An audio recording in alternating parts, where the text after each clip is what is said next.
Hello everybody, स्वागत है आपका हमारे एक न्यू मैथमेटिक्स सेशन में। और इस सेशन में जो है हम प्रश्नावली 4.2 को कम्प्लीटली फिनिश करेंगे। और इसमें जो है हमें पहले हम इसके उदाहरण कर चुके हैं, तो जिसने भी वो वीडियो नहीं देखा हो पहले उस वीडियो को देख लें, क्योंकि ये जो सवाल है हमारे प्रैक्टिस के तौर पर होने वाले हैं और इनको भी हमें गुणनखंड विधि से ज्ञात करना है और इनके मूल ज्ञात करने हैं।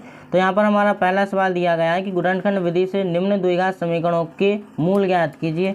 तो यहाँ पर हम पहले क्वेश्चन को लिखते हैं। पहला क्वेश्चन हमें दिया गया है x² - 3x - 10 बराबर में 0।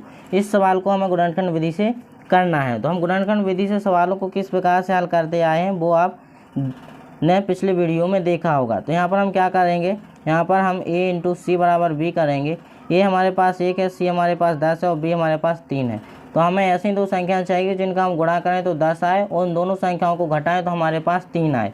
तो यहाँ पर हम 5 × 2 करेंगे तो यहाँ पर आ जाएगा 10 और यदि हम 5 में से 2 घटाएं तो हमारे पास आ जाता है 3। यानी हम इस बीच वाले पद को दो भागों में तोड़ सकते हैं।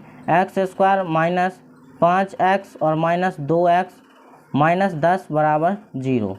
आगे करेंगे तो x² माइनस अंदर जाएगा तो -5x minus into minus 2x plus का हो जाएगा -10 बराबर 0। अब जो हम यहाँ से x को कॉमन लेंगे तो x - 5 और यहाँ से हम 2 को कॉमन लेंगे तो x - 5 बराबर 0। यहाँ पर हमें जो है दो गुणनखंड मिल चुके हैं, x + 2 और x - 5 बराबर में 0। अब हम क्या करेंगे, इनके बराबर में 0 रखेंगे। किसके लिए? मूल्यों के लिए। मूलों के लिए x + 2 बराबर 0 तो x बराबर -2 मिल जाएगा और x - 5 बराबर 0 तो x बराबर क्या मिल जाएगा, 5 मिल जाएगा। तो इस प्रकार से हमें इस सवाल के गुणनखंड विधि से दोनों मूल मिल जाते हैं। अब इसके हम दूसरे सवाल को करते हैं। दूसरा सवाल है प्यारे बच्चों 2x² + x - 6 बराबर 0। इसको भी हमें गुणनखंड विधि से करना है। तो यहाँ पर हम लिख लेते हैं गुणनखंड विधि से। गुणनखंड विधि से क्या करेंगे, यहाँ पर ऐसी दो संख्या चाहिए जिनका हम गुणा करें तो 12 आए, उन दोनों को घटाएं तो हमारे पास कितना आए, 1 आए। तो यहाँ पर 4 × 3 करते हैं तो हमारे पास 12 आएगा और यदि हम 4 में से 3 घटाएंगे तो 1 आएगा। यहाँ पर हम लिख सकते हैं 2x² और इस बीच वाले पद को लिख सकते हैं हम 4x और -3x - 6 बराबर 0। यहाँ से हम 2x को कॉमन लेंगे तो यहाँ पर x + 2 माइनस यहाँ से 3 कॉमन लेंगे तो x, और जब बाहर माइनस होता है तो अंदर का चिन्ह पलट जाता है तो प्लस का आ जाएगा 2 बराबर में 0। आगे करेंगे तो यहाँ से हमें दो गुणनखंड मिलेंगे, यानी 2x - 3 और यहाँ से x + 2 बराबर 0। अब हम इसके मूल ज्ञात करेंगे तो यहाँ पर क्या लिखेंगे, मूल्यों के लिए। मूल्यों के लिए 2x - 3 बराबर 0 रखेंगे और x + 2 बराबर भी क्या रखेंगे, 0। तो यहाँ पर क्या हो जाएगा, 2x बराबर 3 तो x बराबर 3/2। ये हमें जो है पहला मूल मिल जाएगा और यहाँ पर x बराबर -2, ये हमारा दूसरा मूल मिल जाएगा। अब जो है हम इसका तीसरा क्वेश्चन करते हैं और इसका जो तीसरा क्वेश्चन है वो हमारे पास √2x² + 7x + 5 √2 बराबर 0। तो यहाँ पर क्या होगा, यहाँ पर होगा हमारा ऐसी संख्या चाहिए जिसका हम गुणा करें तो हमारे पास कितना आए, यहाँ पर 5 × 2 बराबर 7। इस √2 और √2 का जो गुणा होगा तो हमारे पास क्या बाहर निकल के आएगा, 2 बराबर 7 और इन दोनों का करेंगे तो 10 बराबर 7। ऐसी दो संख्या चाहिए जिनका हम गुणा करें तो 10 आए और उन दोनों को जोड़ें तो हमारे पास कितना आए, 7 आए। तो यहाँ पर हम 5 × 2 करें तो 10 आएगा और यदि हम 5 और 2 को जोड़ें तो हमारे पास कितना आएगा, 7। तो हम यहाँ पर लिख सकते हैं √2x² प्लस यहाँ पर लिखेंगे हम 2x + 5x + 5 √2 बराबर 0। तो हम क्या करेंगे, यहाँ पर इसमें से √2x को कॉमन लेंगे। आप हमको पता है कि रूट जो 2 होता है वो क्या होता है, रूट जो 2 होता है वो हम उसको √2 और √2 लिख सकते हैं क्योंकि ये इंटू में है और जब इन दोनों का गुणा होगा तो हमारे पास हमारा वापसी 2 आ जाएगा। तो यहाँ पर हम जो है 2x को कॉमन लाएंगे तो यहाँ पर x + √2 बचेगा, प्लस यहाँ से हम 5 को कॉमन लेंगे तो x प्लस यहाँ से 5 बाहर आएगा तो √2 बराबर में 0। अब हमारे पास दो गुणनखंड आ चुके हैं, √2x प्लस 5 और यहाँ पर x प्लस √2 बराबर में 0। अब हम इनके मूल ज्ञात करेंगे, तो मूल्यों के लिए क्या करेंगे, मूल्यों के लिए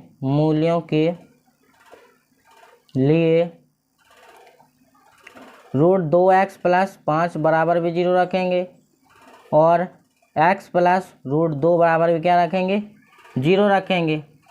अब हम क्या करेंगे, √2x बराबर माइनस का 5, तो x बराबर -5 बटा √2 और इसको करेंगे तो x बराबर -√2। तो इस प्रकार से हमें जो है दोनों जो होते हैं मूल मिल जाते हैं। आई वेल कि आपको ये सवाल समझ में आया होगा। इसका चौथा सवाल करते हैं हम। प्यारे बच्चों, जो हमारे पास चौथा सवाल है वो है हमारे पास 2x² माइनस x प्लस 1/8 बराबर 0। तो इस समीकरण को सबसे पहले हम सॉल्व करेंगे, क्योंकि ये हमें कम्प्लीटली सॉल्व नहीं दिया गया है। इसके बटे में हमारे पास 8 है, तो सबसे पहले इस 8 को हटाएंगे। तो 8 को हटाने के लिए या तो हम एलसीएम ले सकते हैं और या फिर इसमें 8 का गुणा कर सकते हैं। तो जो सिंपल आइडिया होगा वो होगा इसमें 8 का मल्टीप्लाई करेंगे। तो जब हम 8 का मल्टीप्लाई करेंगे तो यहाँ पर 16x² हो जाएगा माइनस 8x हो जाएगा, और जब इस 1/8 में 8 का गुणा होगा तो ऊपर नीचे से कैंसिल हो जाएगा और क्या बचेगा प्लस में 1 बराबर में 0। कैसे, यहाँ पर हम 8 × 2x² माइनस 8 × x और प्लस 8 × 1/x बराबर 1/8 बराबर 0। तो यहाँ पर हम क्या करेंगे, इससे एक कैंसिल कर देंगे और इन दोनों का इससे गुणा होगा तो ये आ जाएगा हमारे पास।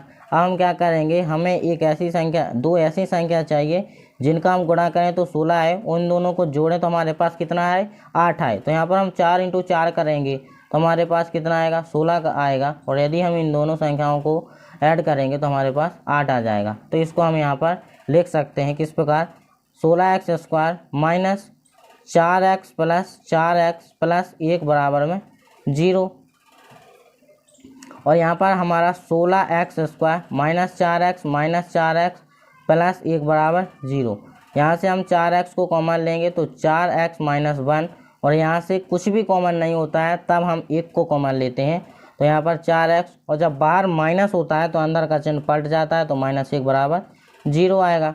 यहाँ पर हम क्या करेंगे, 4x माइनस 1 एक गुणनखंड आ गया और 4x माइनस 1 दूसरा गुणनखंड आ गया। तो यहाँ पर जो गुणनखंड निकले हैं बिल्कुल सेम निकले हैं, तो इनके जो मूल भी निकलेंगे वो भी कैसे निकलेंगे, वास्तविक और बराबर। तो मूल्यों के लिए क्या होगा, 4x माइनस 1 बराबर 0, इसी के बराबर 0 रख देते हैं क्योंकि दोनों बिल्कुल सेम आने हैं। तो 4x बराबर 1, तो x बराबर 1/4। तो हमारे पास पहला भी 1/4 आएगा और इसका दूसरा भी 1/4 आएगा। इस प्रकार से हमारा ये चौथा सवाल होता है। इसके नेक्स्ट पार्ट को देखते हैं। जो हमारा नेक्स्ट पार्ट है वो क्या है, हमारे पास 100x² माइनस 20x प्लस 1 बराबर 0। तो इसको करते हैं हम 100x² माइनस 20x प्लस 1 बराबर 0 करते हैं हम इसको, तो सॉल्व करेंगे। और यहाँ पर हमें दो ऐसी संख्या चाहिए जिनका मल्टीप्लाई करें तो 100 आए, उन दोनों को जोड़ें तो कितना है, 20 आए। तो 10 × 10 करेंगे तो 100 आएगा, और यदि हम इन दोनों को ही जोड़ेंगे तो हमारे पास 20 आ जाएगा, सीधा है। तो यहाँ पर हम क्या लिख सकते हैं, यहाँ पर लिख सकते हैं 100x² माइनस 10x और यहाँ पर प्लस में 10x प्लस 1 बराबर में 0। यहाँ पर क्या करेंगे हम, 100x² माइनस अंदर करेंगे तो -10x प्लस 1 बराबर 0। ये बिल्कुल चौथे सवाल की तरह है, और इसके जो मूल होंगे वो भी कैसे आएंगे, बराबर आएंगे। तो 100x में से जो हम यहाँ से 10 कॉमन निकालेंगे, 10x, और यहाँ से 1 कॉमन निकालेंगे तो 10x, तो यहाँ पर 10x माइनस यहाँ पर 1 बचेगा, और माइनस यहाँ पर कुछ कॉमन नहीं है तो 1 निकालेंगे, और यहाँ पर 10x, और जब बाहर माइनस है तो अंदर का चिन्ह पलट जाएगा, यानी यहाँ पर माइनस बराबर 0। तो यहाँ पर 10x माइनस 1 एक गुणनखंड और 10x माइनस 1 बराबर ये दूसरा गुणनखंड आ जाएगा। तो इसके मूल निकालेंगे तो इसमें लिखेंगे मूल्यों के लिए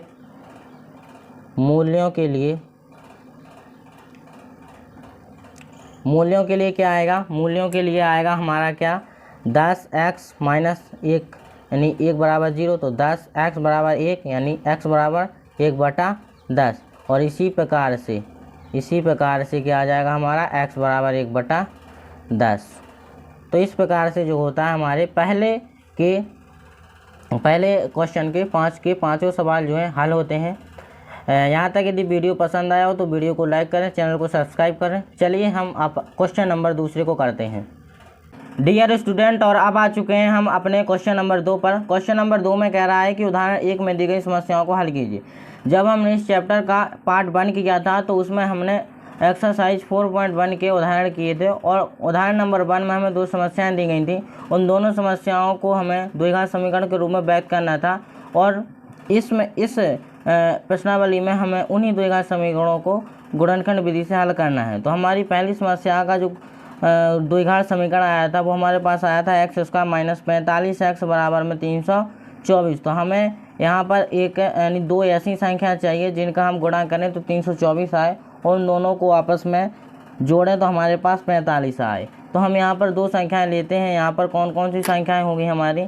वो संख्याएं होगी हमारे पास 36 × 9। तो यहाँ पर हम जैसे ही 9 का 36 में गुणा करेंगे तो 6 9 54, हासिल आए 5 और यहाँ पर 9 3 27 और 5 32। तो हम इन दोनों का गुणा करते हैं तो हमारे पास 324 आते हैं और इन दोनों को यदि हम जोड़ते हैं 36 + 9 तो हमारे पास 45 आते हैं। तो हमें ऐसी 2 संख्या मिल गई हैं जो हमें चाहिए थी। इन्हीं हम बीच वाले पार्ट की जगह पर हम इन दोनों संख्याओं को रख सकते हैं। किस प्रकार? x² माइनस का चिन्ह हमारा एज इट इज रहेगा और यहाँ पर हम लिख सकते हैं 36x + 9x प्लस में 324 बराबर में 0। इतना हमारा जो था हो गया। अब हम क्या करेंगे, इस माइनस को अंदर एंटर करेंगे तो x² minus 36x minus 9x plus के 324 बराबर में 0।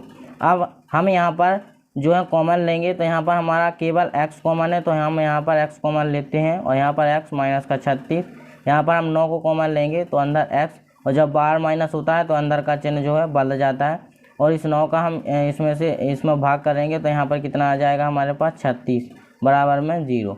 अब हम यहाँ से एक जोड़ा बनाएंगे x माइनस 9 और यहाँ से एक जोड़ा ले लेंगे x माइनस 36 बराबर में 0। अब हमें इसके क्या निकालने हैं, मूल निकालने हैं। तो हम क्या लिखेंगे, मूल्यों के लिए क्या करेंगे, हम इन दोनों अलग अलग गुणनखंड के बराबर 0 रखेंगे। तो x माइनस 9 बराबर 0 रखेंगे तो x बराबर हमें कितना मिलेगा, 9 मिलेगा। और ठीक इसी प्रकार हम क्या करेंगे, x माइनस 36 बराबर भी 0 रखेंगे तो x बराबर कितना मिलेगा, हमें 36 मिलेगा। इस प्रकार से हमें इस द्विघात समीकरण के मूल मिल जाते हैं या हम उन समस्याओं के हल बोल सकते हैं। अब जो है हमें क्या करना है, उस दूसरी समस्या का जो द्विघात समीकरण हमारे सामने आया था उस समीकरण को भी हमें गुणनखंड विधि से सॉल्व करना है। तो हमारा जो दूसरा समीकरण आया था वो क्या आया था, x² माइनस 55x और प्लस में 750 बराबर 0। इसको भी हमें द्विघात यानी गुणनखंड विधि से सॉल्व करना है। तो हम कैसा करेंगे, यहाँ पर a × c बराबर b, तो एक है और यहाँ पर c 750 बराबर b 55। और हमें ऐसी 2 संख्याएं चाहिए जिनका हम गुणा करें तो हमारे पास 750 आए और उन दोनों को हम जोड़ें तो कितना है हमारे पास 55 आए। तो ऐसी हमें 2 संख्याएं यहाँ पर खोजनी पड़ेंगी। तो यहाँ पर हम 30 और 25 का गुणा करेंगे तो यहाँ पर हमें जो है 750 मिलेगा। यदि हम इन दोनों संख्याओं को जोड़ेंगे तो हमारे पास 55 आ जाएगा। ये सब आपको प्रैक्टिस करनी है इन सवालों की, तब आपको ये सवाल आसान लगने लगेंगे। अब हम इनको आगे हल करेंगे तो इस बीच वाले पार्ट की जगह पर हम इन दोनों संख्याओं को रख सकते हैं। तो यहाँ पर लिखेंगे x² माइनस और कोष्टक में आएगा हमारे 30x प्लस 25x प्लस 750 बराबर 0। अब हम यहाँ पर इस माइनस को इसमें एंटर कर देंगे तो माइनस का 30x माइनस का 25x और प्लस 750 बराबर में 0। आगे हम कॉमन निकालेंगे तो यहाँ से x कॉमन लेंगे तो x माइनस 30 और यहाँ से माइनस यहाँ पर 25 कॉमन निकालेंगे तो x, और यहाँ पर जब बाहर माइनस होता है तो अंदर का चिन्ह पलट जाता है तो माइनस, और यहाँ पर भी कितने आ जाएंगे 30 बराबर में 0। अब आप यहाँ पर 2 गुणनखंड बना सकते हैं x माइनस 25 और x माइनस 30 बराबर में 0। अब हम क्या कर सकते हैं, यहाँ पर हम मूल निकाल सकते हैं। तो यहाँ पर मूल्यों के के लिए x माइनस 25 बराबर में 0 रखेंगे तो x बराबर मिलेगा हमें 25। और इसी प्रकार हम क्या कर सकते हैं, x माइनस 30 बराबर भी 0 रखेंगे तो x बराबर कितना मिलेगा हमें 30। इस प्रकार से इसके दो मूल निकाल आते हैं। आई होप कि आपको ये दोनों सवाल समझ में आए होंगे। अब जो है हम अपने हम अपने क्वेश्चन नंबर 3 की तरफ बढ़ेंगे। और क्वेश्चन नंबर 3 क्या है कि ऐसी दो संख्याएं ज्ञात कीजिए जिनका योग 27 और उनका गुणनफल कितना हो 182 हो। तो हमें यहाँ पर ऐसी दो संख्याएं ज्ञात करनी है जिनका योग 27 हो और उन दोनों संख्याओं का गुणनफल कितना हो 182 हो। तो हम करते हैं इस सवाल को। क्वेश्चन तीसरा है हमारा, हमें यहाँ पर इस सवाल को सॉल्व करना है। हमें केवल उन संख्याओं का योग दिया गया है तो हम यहाँ पर मान लेंगे कि वो दो संख्याएं जो हैं वो हमारे पास x प्लस के x माइनस 27 है, क्योंकि उन दोनों संख्याओं का योग कितना है 27 है। तो यहाँ पर मान के चलते हैं, माना पहली संख्या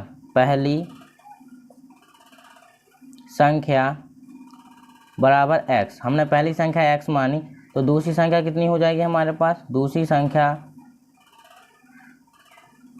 27 माइनस x, क्योंकि यदि दो संख्याओं का योग हमारे पास 50 है और हमें ये पता लग चुका है कि जो पहली संख्या है वो हमारे पास 5 है, तो ऑब्वियस सी बात है कि जो हमारी दूसरी संख्या होगी वो कितनी होगी 45, क्योंकि हमारा 50 में से कितना घट जाएगा 5 घट जाएगा। इसी प्रकार हमने मान लिया कि यदि हमारी पहली संख्या x होगी तो दूसरी संख्या कितनी होगी x में, यानी 27 में से x घट जाएगा तो कितना बचेगा x माइनस का 27। और इन दोनों का गुणनफल कितना है हमारे पास 182 है। यदि हम इन दोनों का गुणा करते हैं तो जो गुणा आता है वो कितना आता है 182 आता है। तो हम क्या लिख सकते हैं, प्रश्नानुसार यानी प्रश्न के अकॉर्डिंग चलेंगे हम, तो हम क्या लिख सकते हैं यहाँ पर x इंटू 27 माइनस एक्स बराबर में 182। अब हम क्या करेंगे, इनका गुणा कर देंगे तो 27x माइनस एक्स स्क्वायर बराबर 182। हम क्या करेंगे, एक्स स्क्वायर वाले पद को आगे लिख देंगे प्लस 27x और इस 182 को इस साइड पक्षांतर करेंगे तो माइनस 182। हम इसमें माइनस का गुणा कर देंगे तो क्या हो जाएगा यानी एक्स स्क्वायर माइनस 27x और यहाँ पर हो जाएगा प्लस का 182 बराबर 0। हमने क्या कर दिया है, माइनस का गुणा। अब हमें इसे क्या करना है, गुणनखंड विधि से हल करना है। तो हम क्या करेंगे, गुणनखंड विधि से हल, यानी गुणनखंड विधि से हमें यहाँ पर a इंटू सी बराबर b करना होगा। यहाँ पर a कितना 1, c कितना 182 और b कितना है 27। 182 बराबर 27। हमें ऐसी दो संख्या चाहिए जिनका हम गुणा करें तो 182 आए, उन दोनों को हम क्या करें जोड़ें तो हमारे पास 27 आए। तो यहाँ पर हम क्या करेंगे, यहाँ पर हम 13 इंटू 14 करेंगे तो हमारे पास 13 42 आंसर, यानी 14 42 आंसर लाइन 4 और यहाँ पर 2 आ गए और 14 एकम 14, 14 और 4 हो जाएंगे 18, 182 आ जाएंगे। और इन्हीं दो संख्याओं को यदि हम जोड़ेंगे तो हमारे पास 27 आएंगे। तो ऐसी दो संख्याएं हमें मिल गई हैं। तो यहाँ पर हम लिखेंगे x square minus 14x plus 13x plus 182 बराबर 0। अब हम इस माइनस को एंटर करेंगे तो 14x माइनस 13x प्लस 182 बराबर 0। और आगे करेंगे, इसमें से हम कॉमन निकालेंगे x को, तो x माइनस 14 और यहाँ पर माइनस 13 को हम यहाँ पर कॉमन निकालेंगे तो x, और यहाँ पर बाहर माइनस है तो अंदर का चिन्ह पलट जाएगा और यहाँ पर भी 14 आएगा बराबर 0। x माइनस 13 एक ये हमारा गुणनखंड बन गया है और x माइनस 14 दूसरा ये हमारा गुणनखंड बन गया है। अब हमें इन दोनों के बराबर 0 रखेंगे तो हमें संख्या मिल जाएंगी। अब x माइनस 13 बराबर 0, तो x बराबर कितनी मिली हमें 13 और यहाँ पर x माइनस 14 बराबर 0, तो x बराबर कितनी मिली हमें 14। यानी जो हमारी पहली संख्या थी वो 14 थी और पहली ही संख्या हमारी कितनी थी 13 थी। तो हमारी जो दूसरी संख्या वो कितनी हो जाएगी, दूसरी संख्या 27 माइनस एक्स। पहले हम इस x को लेते हैं तो 27 माइनस 13 तो हमें कितना मिलेगा 14। और यदि हम दूसरी कंडीशन में x माइनस 27 माइनस एक्स, तो 27 माइनस एक्स का मान 14 तो x का मान 13। यानी जो है हमारी दूसरी संख्या दूसरी केस में 13 होगी और पहले केस में 14। और हमारी जो पहली संख्या होगी पहले केस में 13 होगी और दूसरे केस में कितनी होगी 14 होगी। तो इस प्रकार से हमें यहाँ पर संख्या मिल जाती हैं यहाँ पर हम मान के चलते हैं कि हमारी पहली संख्या 13 और 14 और दूसरी संख्या 13 और 14 थी, तब जाके हमें इन दोनों का हमें गुणनखंड 182 मिलेगा और इन दोनों को जोड़ेंगे तो हमें कितना मिलेगा, 27 मिलेगा। आई होप कि आपको ये सवाल समझ में आया होगा। चलिए हम अब अपने क्वेश्चन नंबर 4 को करते हैं। क्वेश्चन नंबर 4 दिया गया है कि दो क्रमागत धनात्मक पूर्णांक ज्ञात कीजिए। दो क्रमागत धनात्मक पूर्णांक हमको याद करना है जिनके वर्गों का योग कितना है, 365 है। तो इस सवाल को हम करते हैं। नेक्स्ट पार्ट है हमारा, इसको हम यहाँ पर सॉल्व करेंगे और यहाँ पर हम दो क्रमागत धनात्मक पूर्णांक मान लेंगे। तो यहाँ पर हम माना दो क्रमागत धनात्मक पूर्णांक x, x प्लस 1 हैं। यहाँ पर हमने दो क्रमागत धनात्मक पूर्णांक मान लिए हैं, हमने यहाँ पर दो मान लिए हैं। अब हम क्या करेंगे, आगे सवाल दिया गया है कि इनके वर्गों का योग जो है कितना है, 365 है। तो अब हम जो है प्रश्न के अनुसार चलेंगे, प्रश्नानुसार, और यहाँ पर हम क्या करेंगे, इनका वर्ग करेंगे सबसे पहले। तो x का वर्ग प्लस x प्लस 1 का वर्ग और इन दोनों का योग है, तो हम इनको जोड़ देंगे बराबर 365। अब हम इनका वर्ग करेंगे तो x स्क्वायर का x स्क्वायर और यहाँ पर ये प्लस b का होल स्क्वायर लग जाएगा। तो यहाँ पर हो जाएगा x स्क्वायर प्लस 2ab यानी 2, सॉरी बच्चों यहाँ पर थोड़ा वीडियो कट गया था। तो यहाँ पर 2ab क्या होगा, 2x होगा प्लस b का स्क्वायर यानी 1 बराबर 365। यहाँ पर हमने इन दोनों को जोड़ दिया है, 2x स्क्वायर प्लस यहाँ पर 2x प्लस 1 माइनस का 365 बराबर 0, 2x स्क्वायर प्लस 2x, यहाँ से हमने इसको घटाया 364 बराबर 0। यहाँ से हमने 2 को कॉमन ले लिया है, तो यहाँ पर x square plus x minus 182 बराबर 0। इस 2 को हमने पक्षांतर कर दिया है, तो हमें जो फाइनल द्विघात समीकरण मिलेगा वो कितना मिलेगा, x square plus x minus 182 बराबर 0। इसे हमें गुणनखंड विधि से करना है, तो हमें ऐसी दो संख्या चाहिए जिनका यदि हम गुणा करें तो 182 आए और इन दोनों को आपस में घटाएं तो हमारे पास कितना है, 1 आए। तो हमें यहाँ पर ऐसी दो संख्याएँ मिल चुकी हैं। अब हम यहाँ पर इसको गुणनखंड विधि से हल करेंगे, तो x स्क्वायर प्लस यहाँ पर x की जगह पर हम क्या लिखेंगे, हम लिखेंगे 13x प्लस 14x माइनस 142 बराबर 0, x square plus 13x plus 14x minus 182 बराबर 0। अब हम कॉमन लेंगे यहाँ से x को, तो x प्लस 13 और यहाँ पर 14 को लेंगे तो x माइनस 13 बराबर में 0। हमें यहाँ पर क्या करना होगा बच्चों, यहाँ पर घटाना है, हमें जोड़ना नहीं है। तो यहाँ पर हमारा माइनस चिन्ह आएगा और जब माइनस होगा तो अंदर का चिन्ह बदल जाएगा यानी प्लस का हो जाएगा। तो x माइनस 14 एक गुणनखंड ए मिलेगा और x प्लस 13 दूसरा गुणनखंड हमें ए मिलेगा। तो यहाँ से हम जो है इसके हल ज्ञात करते हैं। तो x माइनस 14 बराबर 0, तो x बराबर हमें 14 मिलेगा और हम यहाँ पर x प्लस 13 बराबर में 0 रखेंगे तो x बराबर हमारा माइनस का 13 होगा। तो इस प्रकार से हमारा ये दूसरी समस्या भी सॉल्व होती है। यहाँ पर हम इसको छोड़ देंगे क्योंकि ये जो है हमारा माइनस है और हमें जो सवाल में है वो क्या दिया गया है, धनात्मक पूर्णांक, यानी हमें यहाँ पर सिर्फ धनात्मक चाहिए, ऋणात्मक नहीं चाहिए। तो हमारे ऐसे दो धनात्मक क्या होंगे, पहला जो धनात्मक पूर्णांक होगा, पहला धनात्मक पूर्णांक कितना होगा, पहला धनात्मक पूर्णांक हमारे पास 14 होगा और दूसरा क्या हो जाएगा हमारा 14 प्लस 1 यानी दूसरा क्या हो जाएगा 15 हो जाएगा। तो इस प्रकार से हमें इस सवाल का आंसर मिलता है। आई विल कि आपको समझ में आया होगा। यहाँ पर थोड़ी वीडियो में मिस्टेक हो चुकी थी तो उसके लिए माफ़ी चाहूँगा। अगला सवाल देखते हैं हम कि एक समकोण त्रिभुज की ऊंचाई इसके आधार से 7 सेंटीमीटर कम है।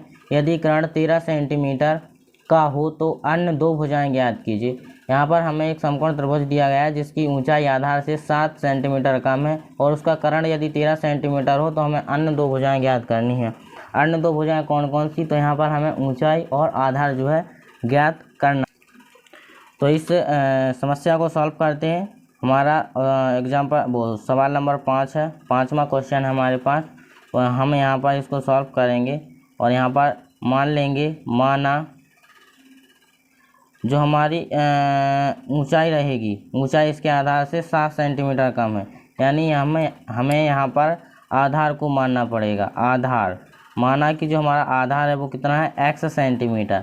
अब जो हमारा आधार x सेंटीमीटर है तब हमारी ऊंचाई कितनी हो जाएगी, तब हमारी ऊंचाई जो है इस आधार से कितनी है, 7 सेंटीमीटर कम है, यानी x माइनस 7 सेंटीमीटर हमारी ऊंचाई हो जाएगी। और जो हमें कर्ण दिया गया है, कर्ण कितना दिया गया है, 13 सेंटीमीटर। और ये जो है एक समकोण त्रिभुज है, क्या है, समकोण त्रिभुज है। तो यहाँ हमें पाइथागोरस प्रमेय का यूज करना होगा। ये हमारा एक समकोण त्रिभुज है। आप जानते हैं कि कर्ण होता है, ये आधार होता है और ये हमारी जो है ऊंचाई होती है।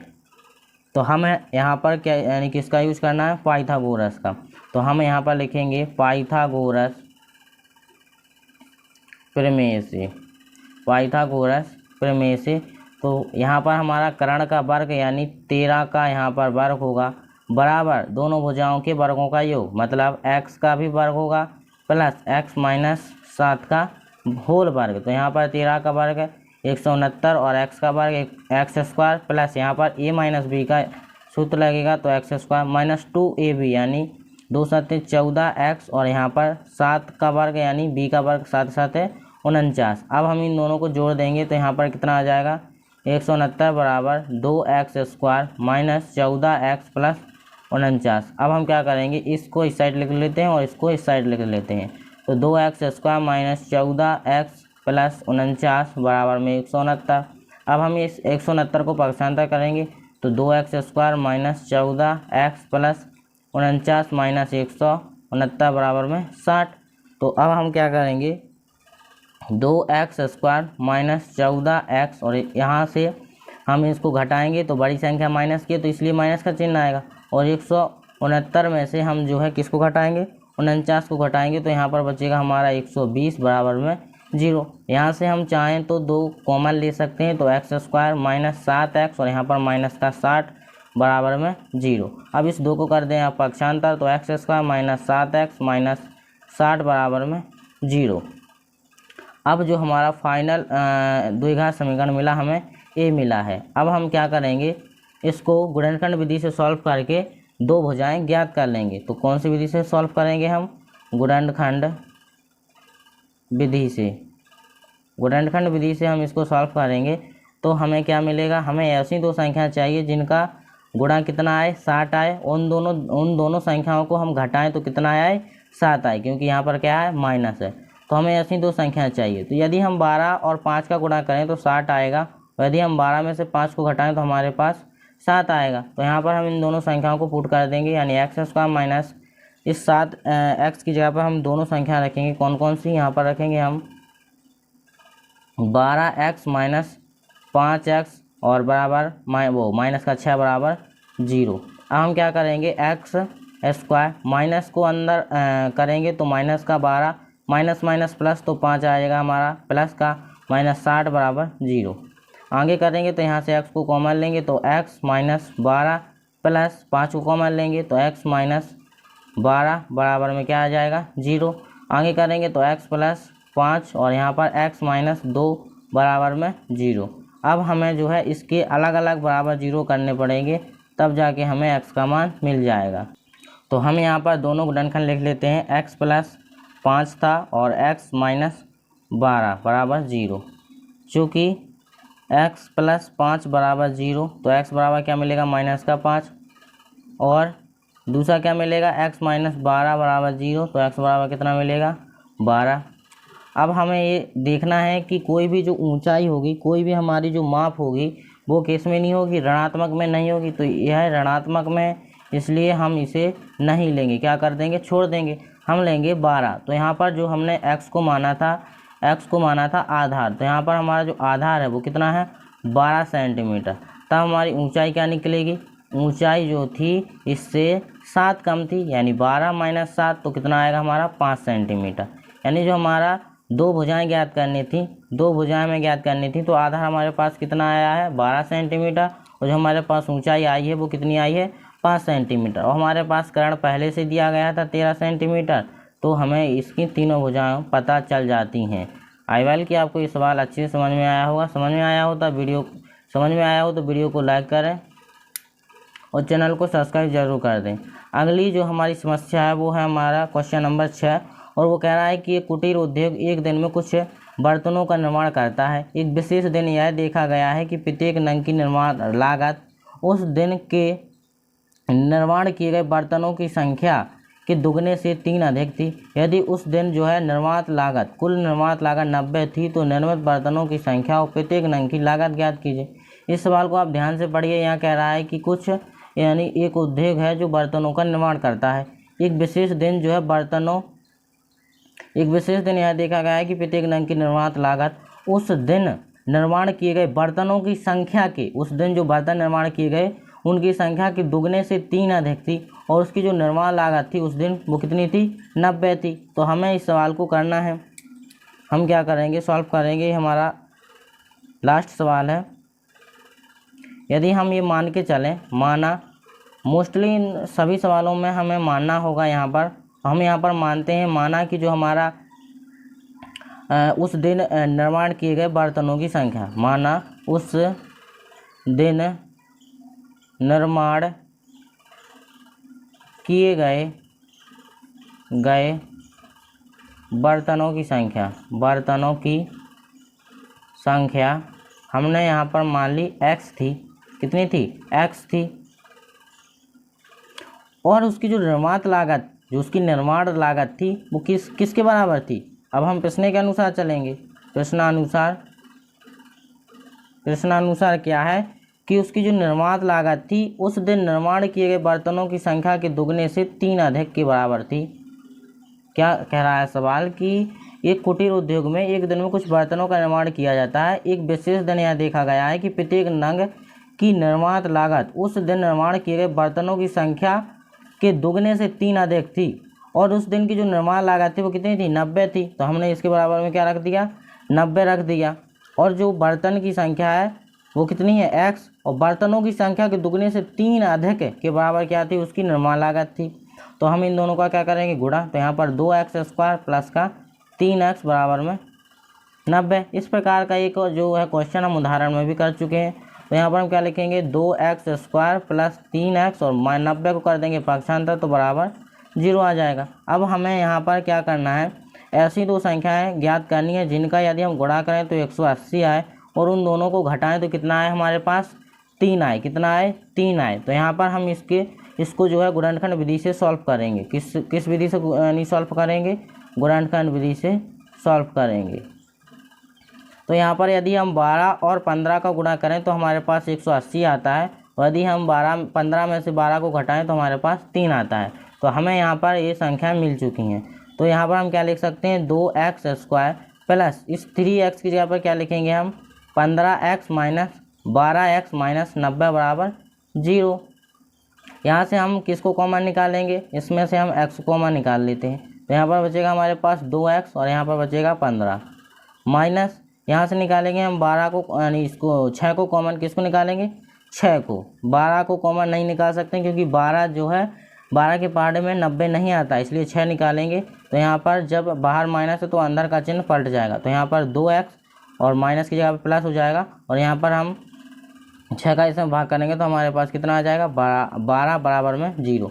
अब हम यहाँ से गुणनखंड ले लेते हैं x माइनस 6 और 2x प्लस 15 बराबर में 0। अब जो है हमें क्या करना है, लागत ज्ञात करनी है।